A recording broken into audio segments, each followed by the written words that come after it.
The Wi-Fi's been acting up in the shop. Welcome back. My name is EJ Parker. This is Vintage Classic Solutions. I'm your host. This is the star of the show this morning. This is my new favorite thing.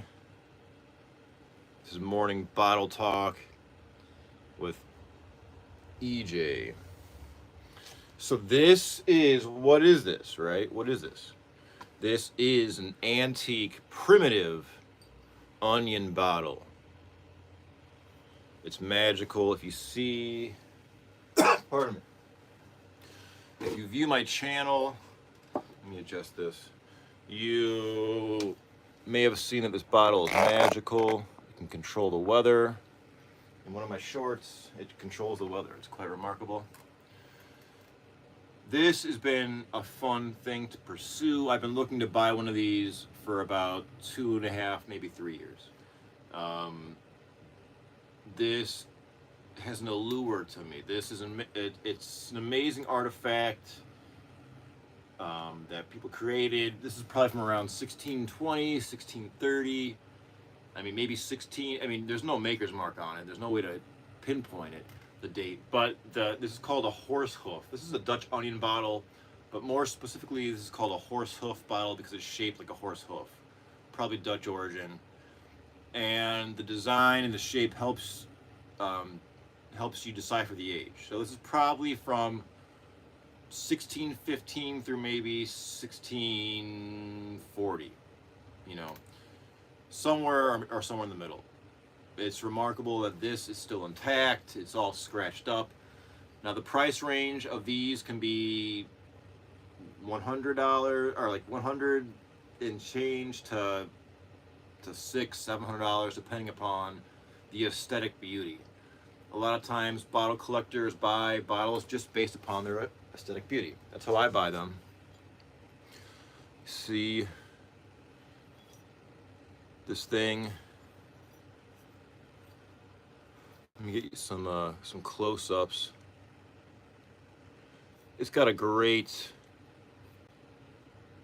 color. Excuse me. You can find now this genre of bottle collecting is called black glass. It's not black as you can see, but it's the muddy brown, amber, yellow. They can be transparent. They can be more of a matte color. This one spent some time underground, I believe, or maybe under in the sea. There's various sides that are more scratched up than the others. Let's see. Hello, everybody. Good morning. Hope you like this bottle. What is this live about? This is about, and welcome, my name is EJ, I'm your host. This is about an antique bottle from the year 1620. Can you believe that? This is a morning show and tell. I'm a bottle collector. I'm also an antique and vintage dealer. It's very dangerous when you sell antique and vintage items for a living and you also collect. This is a bottle from around 1620, 1630. It's amazing that it's not broken. It's all scratched up. You can see it's hand blown. Let's get a close up, right? While maybe you're in bed still, maybe you're at work, wherever you may be. Look at this thing. So this is kind of a sharp, it's called the Pontil. You can, it's sharp, but this is part of the production process, how they were, made, handmade. It's sharp. Sometimes folks think it's broken, but no, that's the way it should be. It should be sharp. And you can see all that honest wear from very honest individuals using this for decades until it was thrown probably overboard into the sea. Someone found it, and then my dumbass bought it. Look at that. That's so cool. I agree. Where did you buy it? I bought this on eBay. For $135 out the door. Now, it took me about 2 years to find one that has the aesthetic appeal that I like and the price range I can afford. I wanted to spend under $150 US. I gave myself that challenge, that fiscal challenge, and I achieved my fiscal goal. So this is it. Now you can see here Now, there's some cool bubbles. I love these bubbles. Now you can maybe the light's gonna glare, but right there's a really big bubble. Air is trapped in there. For you collectors out there, just a side note that if you display your bottles in a window, extreme temperatures can make your bottles crack because there's air trapped in there. Sometimes there's moisture. And I've heard stories of folks saying they've displayed their bottles, on the windowsill, and one's cracked all of a sudden, because of the temperature fluctuation. But this is awesome. I mean, let's see. What's up, everybody? Do you have anything older? Good question. I have a lot of things older. Well, this is my oldest bottle. I have prior to this, my oldest bottle was from around 1750 or 40, but this is from 1630. I mean, 1630. I don't understand how this didn't get broken between then and now, and I don't want to be the dumbass that breaks it under my stewardship, because when I die, hopefully someone else will get this and will love it as much as I do. This thing I want to bring with me in the car. I want to put the seatbelt around it in the passenger seat and talk to it and go out looking for antiques for my store. Let's see. Check that out. So to answer your question, do I have anything older? This is my oldest bottle. Now now let's talk about glass for a minute. Now there are Roman bottles from the Roman era, though that's a whole different genre that I haven't gotten into yet, and there will be a day and my bank account will regret it. So there is older glass, but this is now before this, merchants used pottery, right? Jugs, stoneware, things like that. And then these were developed. This glass is a little bit thicker than you might think. It's thicker than I thought. These were utilitarian, usually reused by pirates. The shape is this way because on ships it wouldn't tip over. On an old wooden ship, you're going through the sea. It's obviously designed not to fall over. So that's really what it's for. It's designed not to fall over when you're on an old wooden ship. How cool is that? Come on. I want to put my orange juice in this and drink it. I should have done that. I'm going to do that. So, and then the design changed to more of like a squat mallet, and then more of a cylinder, and the bottles became more of a contemporary wine bottle like you see now. And now that bottom is called a punt or a kick up. Modern wine bottles pay homage to this bottle.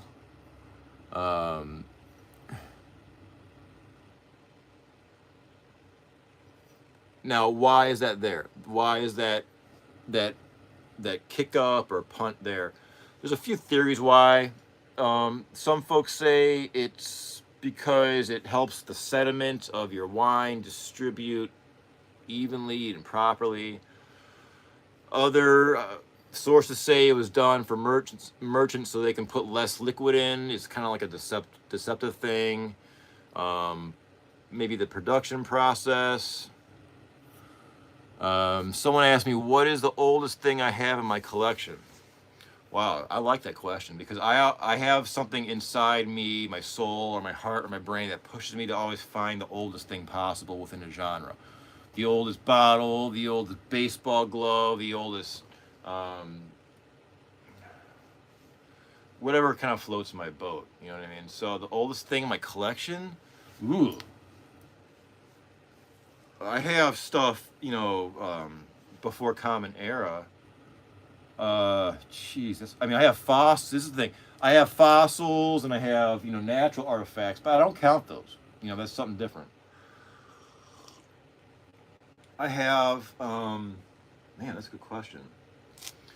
Let me think. I have an arrowhead from the Scythians,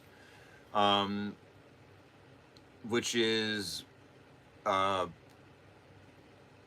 it's BC. I forget. That's a good question. I should do a show, a video on my oldest item.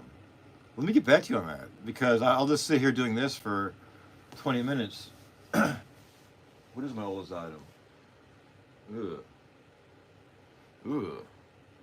I have some old coins. I have very old books, but I'm talking like we gotta go like Roman. I have Roman coins. I have a few Roman coins. Nothing that's worth a ton of money, but um, so to give you a general answer, probably my oldest thing might be a Roman coin from like, maybe like 1000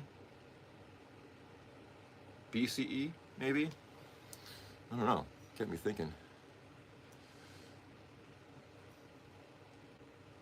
Let's see.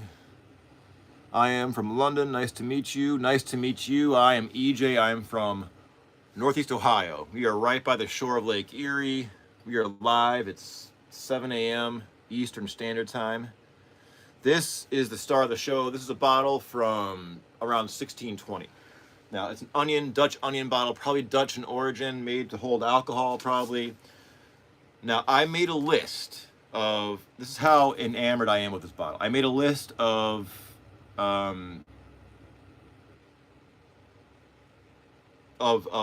things that this bottle predates these things. So this bottle was created before the barometer was invented. The barometer was invented in 1648. This is probably from around 1630, let's say, for the sake of argument. This bottle is before Isaac Newton. We all know that name no matter where you are in the universe. Isaac Newton lived from 1643 to 1727. So he may have even used this bottle in his study. He may have took a sip or whatever. Or this is probably a safe bet to say this is older than Isaac Newton.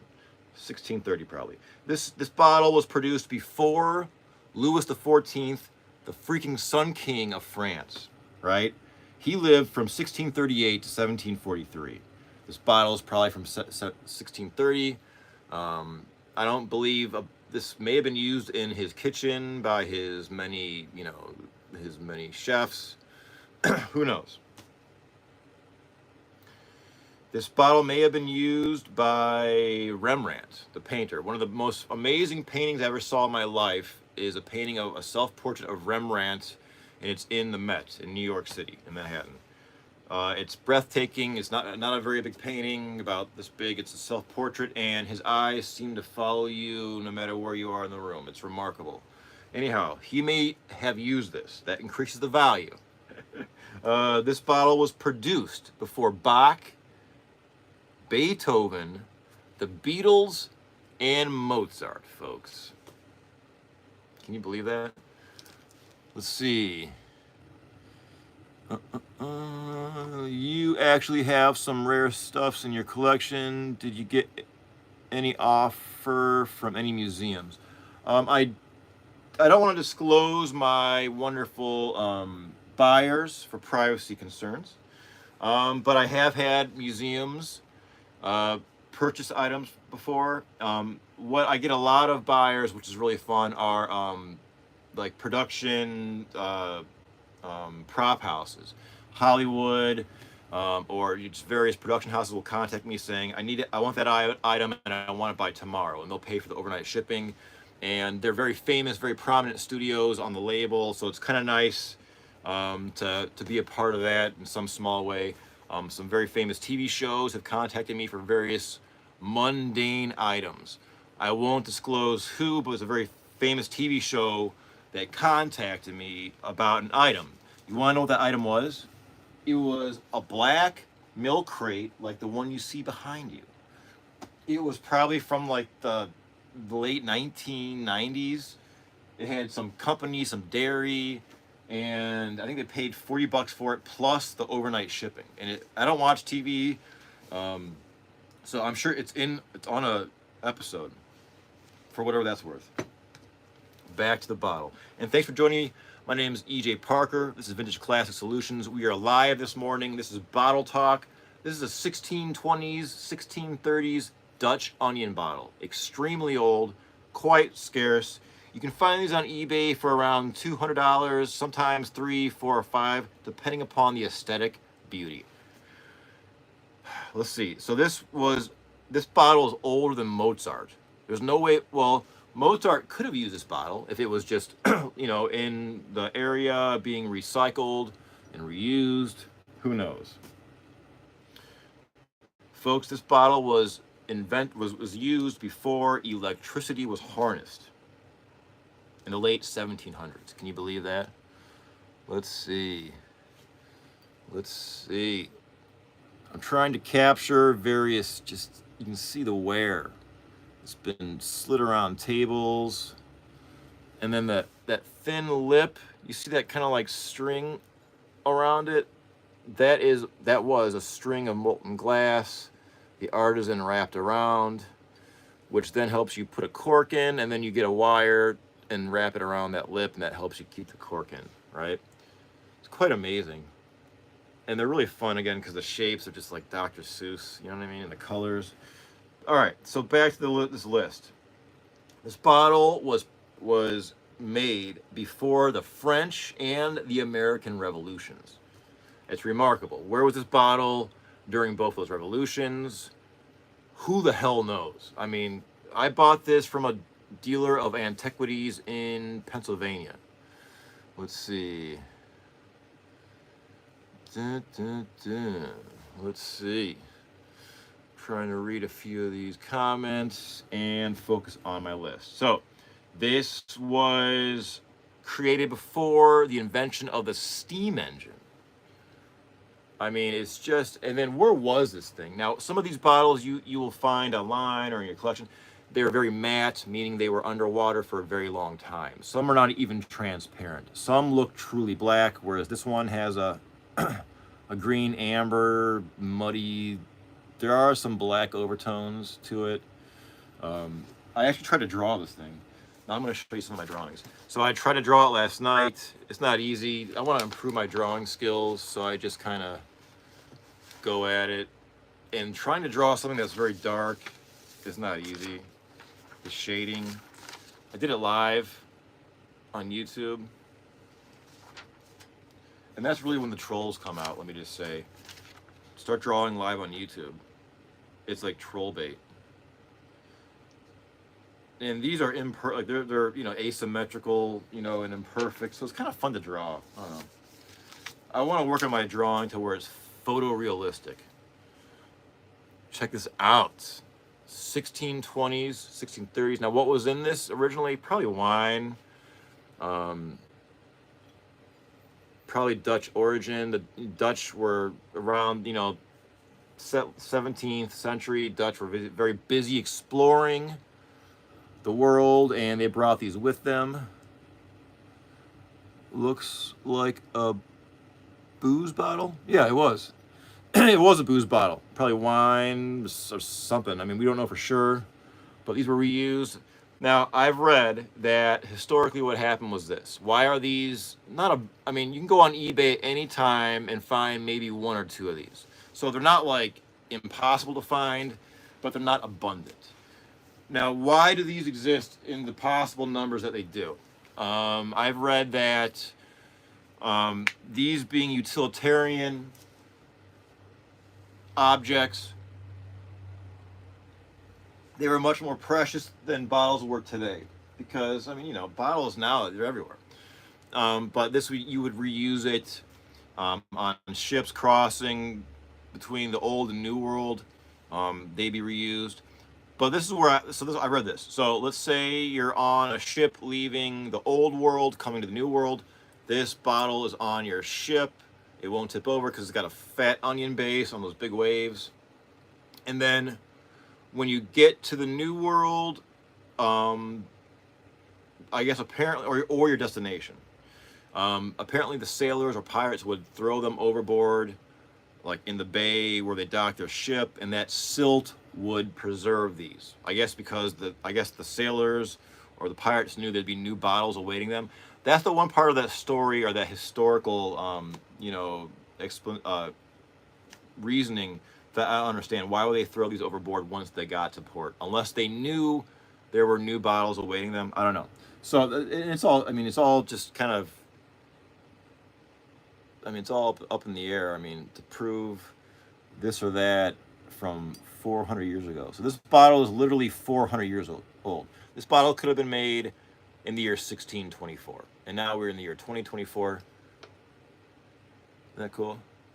Where did you find this stuff? Looks like I found this stuff. This I found on eBay. All the things you see behind you, these are items for sale in my store on eBay. I find these items everywhere. I go to flea markets. They're called boot sales in the UK. I go to thrift stores a lot. I go to antique stores a lot. I go everywhere. Garage sales, barn sales.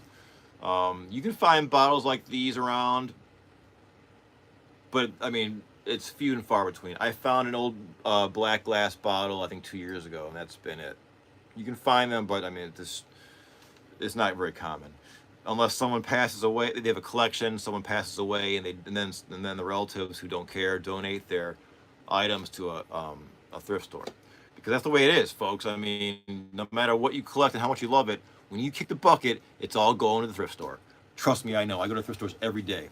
Let's see. What do you do for a living? I'm a full-time vintage and antique dealer. I'm also a professional musician. I play the double bass and the bass guitar. I've toured the world with professional pop stars, jazz artists. I recorded, albums, blah, blah, blah. But right now I live in a very small town in Ohio where the music market is very small. Therefore, I would be unable to support myself and my family and pay my bills. So I also sell vintage and antique, which is a very strong passion of mine as well. I mean, I love music to death, and I also love antique and vintage to death. So my channel, which you're watching right now, is a combination of that. You're really seeing the real E.J. Parker on my channel. So I sell all these things. There's antique things in here. There's vintage things. In my store, I define vintage as 20 years old, or between 20 to 99 years old is vintage, and 100 years plus is antique. Then you can get to medieval, ancient, all that stuff, but it's mostly vintage and antique. Let's see.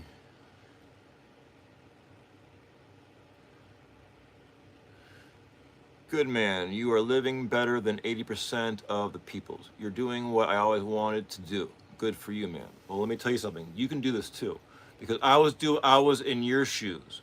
About 5 years ago, I tried corporate America. I never had a full day job. I was always a full-time musician. I lived in Asia for 11 years. I freelanced and just traveled. When I returned back to the USA, I knew that where I live, it's a very small market for music, so I could not support myself and my family. So I had to find something else. So I got this temporary day job, and I hated it. And then I was watching YouTube. I was watching some vintage, and throughout this whole time, everyone around me told me you couldn't sell antique vintages for a living. It's a dream. Just forget it. And go get a day job. And that day job made me so sad, so I quit it.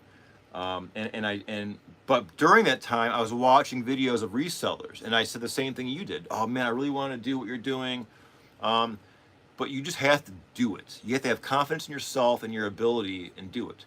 And if you don't have confidence in yourself or ability, that's okay. You just have to take the time to build your ability and your skill until you have the confidence to embark on the path you want to embark on. And once you embark on that path, you have to have laser vision, because others will try to probably dissuade you.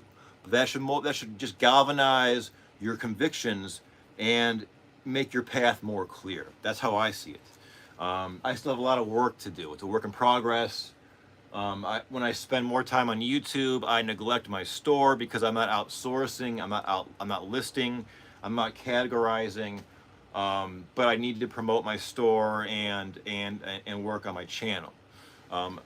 On the other side, when I work on my store, when I'm out working in the field finding things, I neglect my YouTube channel. So I'm a one-man band. It's a balance, right? It's like a teeter-totter. Greetings from Germany. Guten Tag. I've been to Germany once. I've been to Hamburg. I flew into Frankfurt Frankfurt, and then we took a train to Hamburg, and I performed at the Reeperbahn Festival with a great band from Shanghai, China. That was like back in 2009. I love Germany. That was fun. It's a very, very beautiful. It's a very beautiful uh, country, and I know because I got to see it on the train. Taking the train from Frankfurt to Hamburg. Hamburg is amazing. I think it's got like the most uh, bridges or waterways in Europe. There's a lot more bridges and waterways than you may think if you're not from that area. Very, very interesting. I did buy some vintage items from Germany when I was in Germany. I was there as a professional musician, but in my heart, I always loved antique and vintage since I was a young boy. So when I was in Germany, in Hamburg, I went to all the vintage and antique stores I could find just to observe and see what I could see. I did buy some items there. I went to a secondhand leather store, like a leather jacket store, and I bought some really cool German leather jackets. I bought a 1978 German leather police jacket with brass buttons. It's really cool. I wear it. And I bought like a biker jacket that I think I sold back in China. So, greetings to you. So this is a bottle from around 1620, 1630. It's a Dutch onion bottle, maybe British. Germany did also have their hand in these I think they were produced, the Dutch produced them and they were shipped to Germany, but I mean, who really knows? There's no maker's mark on this, obviously. It was created by an artisan. It has unique attributes that I simply adore. If you like bottle collecting, a lot of my channel features my collection of these black glass bottles. Let's see, I turned 18, dropped out of school looking for a full-time job. Couldn't find any. Well, create your own job. What are you good at? So one of my viewers is saying like that, made a comment. What are you good at? What skills do you have? For me, my heart has the unit, and I don't listen to others around me. When I was a young man, when I was like 13 and 14, I wanted to become a full-time musician. And everyone around me was like, EJ, that's like a dream. That's what you do for fun. You gotta get a real job. And I just didn't listen to anyone. And I made my dream come true. I toured the world playing music. Right now, my money is very, very tight. But, when I was in my 30s, I had, to me, a lot of money because I was performing with pop stars. I was first class flying around the world, and I saved that money. When I came back to the USA, I bought a house with it, a little house. I'm not, the key is, don't live beyond your means. I own my cars, but they're really old. They're like almost 20 years old now, but I own them. I don't have any bills to pay on those, no payments. So, I don't care what people think about, my car looks old, because I have a theory that if you have a car payment, you are working for your car. I believe your car should work for you. I mean, what the hell? I mean, it's like having a horse that you got to work for. It's like the horse should work for you, kind of like, right? But I know the majority of society doesn't think like me, but that's just the way I am. And this bottle is the way it is because an artisan created it the way they did. Time and circumstance gave its unique attributes. My guess is it probably laid on the bottom of the sea for about 50 years. And the silt keeps it intact. What really boggles my mind is it didn't hit a rock. Imagine this thing it's under the ocean for 50 years or 100 years. And it just didn't strike a rock. And then someone dove and found it, or it washed upon the shore. That, to me, is just amazing. The chances of that. All right. Someone said they subscribed. I'll check your channel out. Thank you so much. I've been very busy. I'm here to offer my advice, and I'm here to learn from all of you as well. My main advice to all of you is just, we only live once for all I know. So you really got to make it count. You know what I mean? Whatever makes you happy, you got to pursue. Because at the end of your life, the only person that should be happy is you, right? If you're trying to please others, that might be a fool's errand, because there's no way to know that if you're actually pleasing others. And you may think you're pleasing others, but in fact, you may not be. So just please yourself. And in doing so, I believe you'll make yourself happier and the world around you a better place for you and others. Just like this gorgeous bottle from around 1630. My name is EJ Parker. We are live. Vintage Classic Solutions is my shop. We're in it. This is my channel. You're watching it. Bam. What do you think about wine bottles or old beer bottles? You have any in your collection? Yeah, I do. I do, and they're everywhere. They're in. This is my shop. I have bottles everywhere. I do. I gotta be careful not to knock things over. I have I have milk bottles. But let me answer your question. So yeah, beer bottles. That's a very serious collectible genre. So are wine bottles. Beer bottles, and I'll tell you what I know about Coke bottles, and this might apply to beer bottles as well. Usually when you look in the bottom of a Coke bottle, it'll have a town, right? Like Columbus, Ohio, or New York, New York. The key is this: the smaller the town on the bottom, the more the bottle's worth. It's a bit counterintuitive, but it means the bottle's more rare, therefore more valuable. So if you find a beer bottle or a Coke bottle, and it's some little town like Podunk, Ohio, like what the hell? It's probably worth a lot of money, and in some cases worth a ton of money. If you find a bottle and it says like Chicago or New York, chances are that it's not worth a lot of money at all because there's a ton of them. So collectors, look for small town bottles, some town you never heard of. That's usually good. Wine bottles, I mean, I have a few in my collection. Wine bottles can be quite complicated just because there's so many connoisseurs and so many wine producers and so many ways to collect wine bottles. I have one really old one from around probably, I don't know, 1750 in my collection, but that's about it. That's about it. You should collect currencies. I do. I collect a lot of things, and I'm a dealer. I collect and I sell antiques and vintage, and I have to make sure I sell enough to where I can make enough money to eat, buy food to eat. I have currency. I thought about doing a currency show, and I probably will. Thanks for reminding me, by the way. I have world currencies that I bought from a world currency dealer when I was living in Asia. I have currencies from North Korea, which are they're actually remarkably colorful and ornate. I have world currencies, I mean, from everywhere, Europe. I'll show those. I was thinking about that. Thank you. I'll do that. Paper money. Yeah, that's quite interesting. So this is a bottle from around 1620.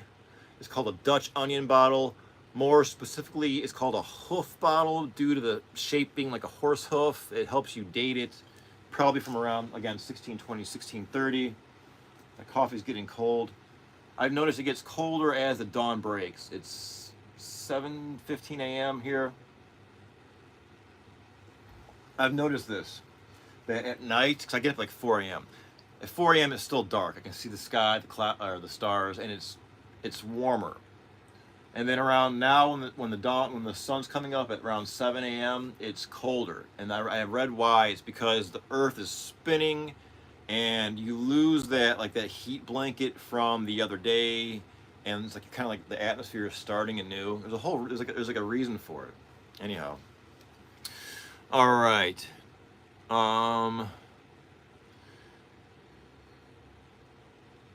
Do I sell them? Show the snow? Oh man, I'm worried about my Wi-Fi. I would love to show the snow, but if I move my phone, the Wi-Fi will probably I'll lose connection, and then it's lost. But there is a lot of snow. It's quite beautiful. I want to kind of incorporate the snow with my channel somehow. Yeah, man, you're right. We only live once. Do what you want. Like you always wanted to impress others. Now I don't care. Yeah. Because why do you want to impress strangers? You might not even be impressing them. What if you spend all this goddamn money and you're like, I'm gonna be the hippest motherfucker, on the planet, and everyone's like, no one looks at you. You know what I mean? Like that's just in vain. You just wasted your time and money. So just be you. Just you be you, no matter what happens, no matter what, political thing happens, no matter who's your president, no matter the weather, just be you. You know what I mean? And then see how the chips fall. But I'm willing to bet you'll be happier and more satisfied if you're you. Doing what you want to do. You know what I mean? And then help others do what they want to do. Once you figure out kind of like what you're doing, then you got to help them figure out what they should be doing as well. So this is the bottle.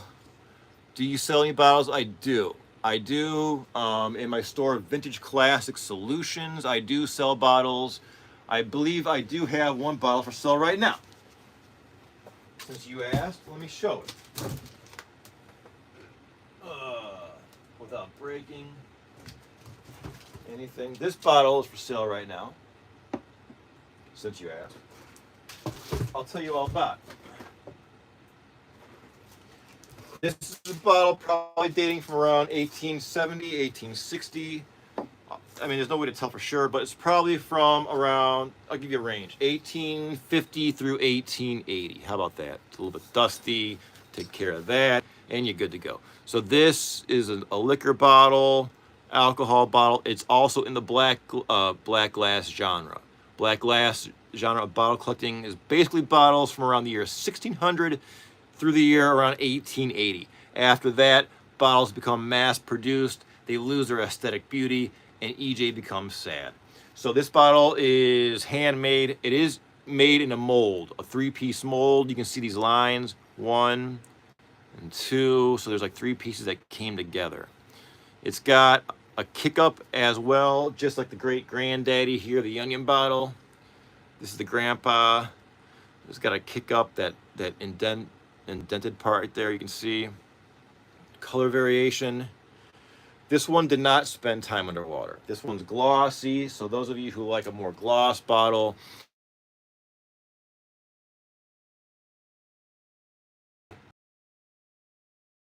we're still good. So you better hurry up and buy this before, because the great swirl there. It's awesome. It's probably